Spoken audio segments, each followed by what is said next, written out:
Okay guys, another week, another batch of coffee. Here we go. Look at that curve. Nice and smooth. Looks like it might be trying to pick up just a little bit, but we can turn up the fan in order for that one.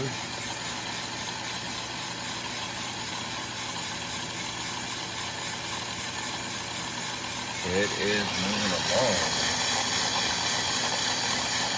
We are 8.5 minutes into this roast. It's turning out beautiful so far. It's got El Salvadoran coffee, it has Brazilian coffee, it has Kenyan, and it has Ethiopian. So this is sort of, I'm finishing off this batch of green beans. I just have a little bit of Kenyan and Brazilian left after this. So I'll finish this off. But look at that curve. That curve is doing phenomenal.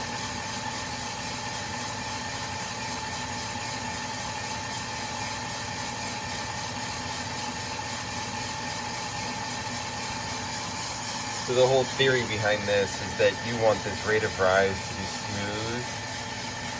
Just a smooth line. Like if you put a linear regression on that line, you want it to be very minimal error.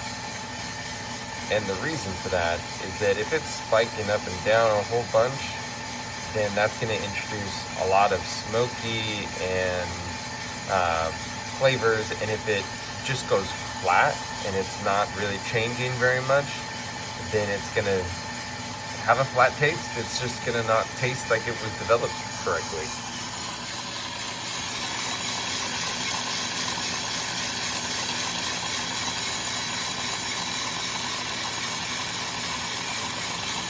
We can drop this down one. I noticed it was spiking just a little bit. I mean, it's still, in general, it spikes. It goes up and down a little bit more when you get towards the end. But overall, it still has that level, slightly down-sloping curve.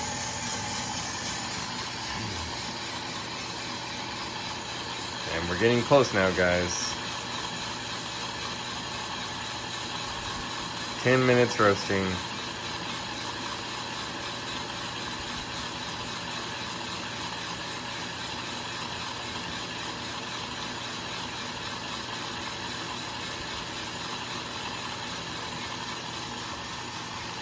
When I hit 190, I'll go ahead and drop it down again.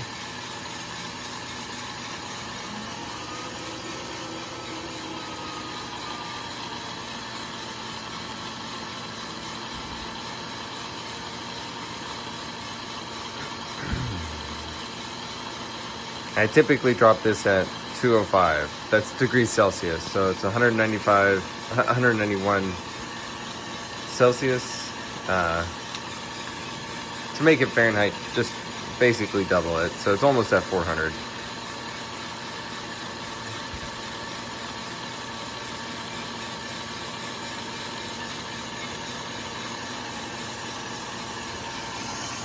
So you can see it's got the spiky nature towards the end, but it's still roughly going down. Now the smoke, you can see the smoke coming out of the exhaust outside. It's got that rich, smoky flavor.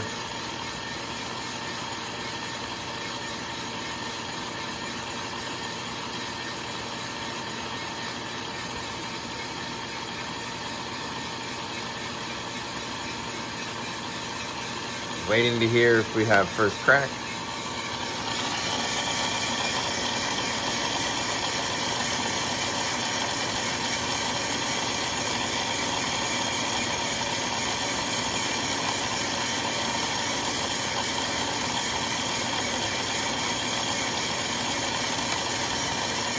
I think I heard it.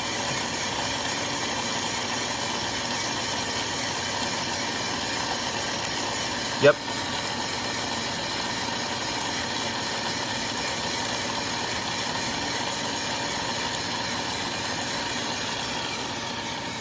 So now starts our development time. So now we will wait until this gets up to around 205. That's approximately when we'll drop it. And you can see there's a lot more smoke coming out now. So this is where, when it's cracking, that's the CO2 is popping out of the coffee beans. It's a lot like popcorn, like a popcorn crack, but all of that CO2 is cracking and popping out. And this is where the roasted beans actually get a lot larger than the unroasted beans, but then they weigh less because you lose the water and you lose the CO2 that's coming from all of that cooking that's happening. You can see, like, it gets a little bit wobbly towards the end. I typically have had that little bump towards the end, but it smoothed it out a little bit. So I tried to just like keep consistent with the heating temperatures for a little bit longer. But this, maybe when I saw this bumping up, maybe I should have like dropped it down 2 or something like that. Or maybe back here, dropped it to 7. I'm not really sure. Trying to work through it. So we're almost there.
There you go.